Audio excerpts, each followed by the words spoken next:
இந்த நாளின் தவக்கால சிந்தனை, நாம் கடவுளின் சாயலாக படைக்கப்பட்டவர்கள் என்று திருவிவிலியம் சொல்லுகிறது. கடவுளின் சாயல் எப்படிப்பட்டது? அது தூய்மையானது. கடவுளுடைய சாயல் அன்பானது, உதவி செய்யும் பண்பை கொண்டது, இன்னும் எவ்வளவோ நல்ல காரியங்களை கொண்டது தான் கடவுளுடைய சாயல். நாம் கடவுளுடைய சாயலாய் படைக்கப்பட்டிருக்கிறோம் என்றால் நம்முடைய சாயல் இப்பொழுது எப்படிப்பட்டதாய் காணப்படுகிறது என்று சிந்திக்க நாம் அழைக்கப்படுகிறோம். கடவுளுடைய சாயல் என்று சொல்லும்போது நாம் உள்ளேவும் அந்த உள்ளான மனிதனும் வெளிப்பிரகாரமாய் காணப்படக்கூடிய இந்த சாயலும் கடவுளுடைய சாயல் என்று சொல்லுகிறது. இந்த கடவுளுடைய சாயலாய் நாம் இப்பொழுது காணப்படுகிறோமா என்று நாம் சிந்திக்க அழைக்கப்படுகிறோம். கட்டாயம் நாம் யோசித்து பார்த்தால் அப்படி இல்லை என்று தான் சொல்ல வேண்டும்.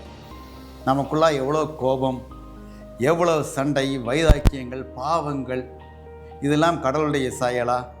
சற்றேனும் இல்லை.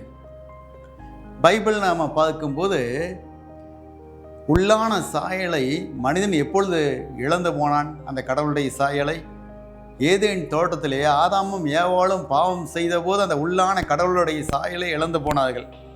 சரி, வெளிப்புறமான இந்த சாயலை எப்பொழுது மனிதன் இழந்து போனான் என்று பார்க்கும்போது தொடக்க நூல் 5ஆம் அதிகாரம் 3ஆம் வசனத்திலே நாம் பார்க்கும்போது, ஆதாமுக்கு 130 வயதான போது அவன் சாயலிலும் உருவிலும் மகன் ஒருவன் பிறந்தான். இங்கே பாருங்க, ஆதாமுக்கு 130 வயதான போது அது முடிய கடவுளுடைய சாயல் நினைச்சோம். இப்போ ஆதாமுடைய சாயலிலே அவன் மகன் பிறந்தான் என்று சொல்லப்பட்டிருக்கு. அப்போது இங்கேயே ஒரு சேஞ்சஸ் ஆகுது.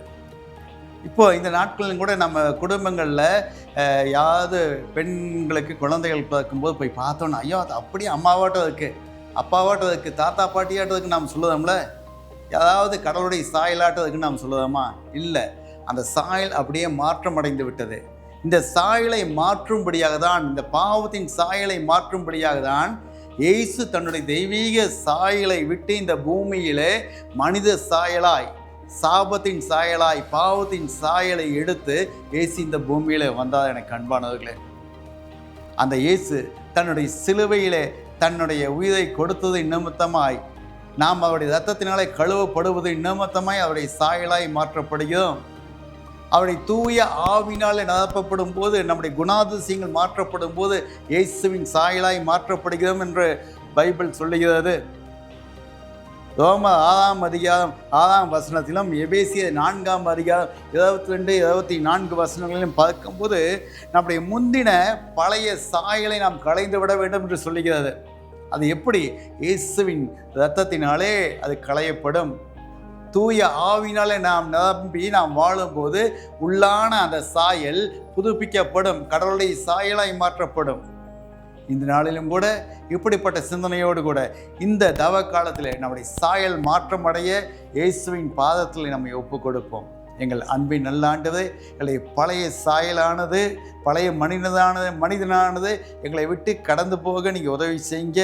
புதிய மனிதனாய் என்னை மாற்றுங்க. உங்களுடைய இரத்தத்தினாலே கழுவுங்க. தூய ஆவினாலே என்னுடைய குணாதிசயங்களை மாற்றுங்க. இயேசுவின் நாமத்தில் பிதாவே, ஆமென்.